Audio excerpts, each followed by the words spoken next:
niyan. Bali, nag-alarm nga pala ako ng 4 a.m. Kaso nga lang, naramdaman ko na yung alarm ng mga 5 a.m. na nga. O diba, grabing alarm yan, 1 hour talaga. Kaya pagkagising ko nga love, sinugasan ko agad itong kaldero. Para nga naman makapagsaing na ako at makapagluto ng ulam ng kapatid ko. Alam nyo ba nung nakaraan, sinabi ko nga dito sa kanila na malapit na silang mag-meet ng itlog at toyo. Araw-araw kasi naming imi-meet sila.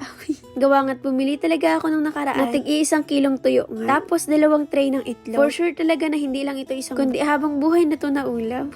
Habang nagsasaing nga ako, nagluluto naman ako sa kabila ng itlog. Bale, yung lulutuin ko nga lang palang ulam ngayon, 2 piraso nga ng itlog. Tapos sinamahan ko na nga ng tuyo. Nung nakaraang araw nga din kasi napabili ako ng suka. As in, sobrang sarap niya talagang ipares dito nga sa tuyo. Medyo maanghang na nga yung suka, kaya kahit wala ng sili, aba sobrang goods na goods na. Panalo na talaga yung ulam mo. Ilang piraso nga rin din pala ng tuyo itong pinarito ko. Nung lumabas nga ako, nagulat ako. Ang bilis talagang nag-umaga. Grabe, at sobrang bilis lang talaga ng oras ngayon. Tapos na nga pala ako sa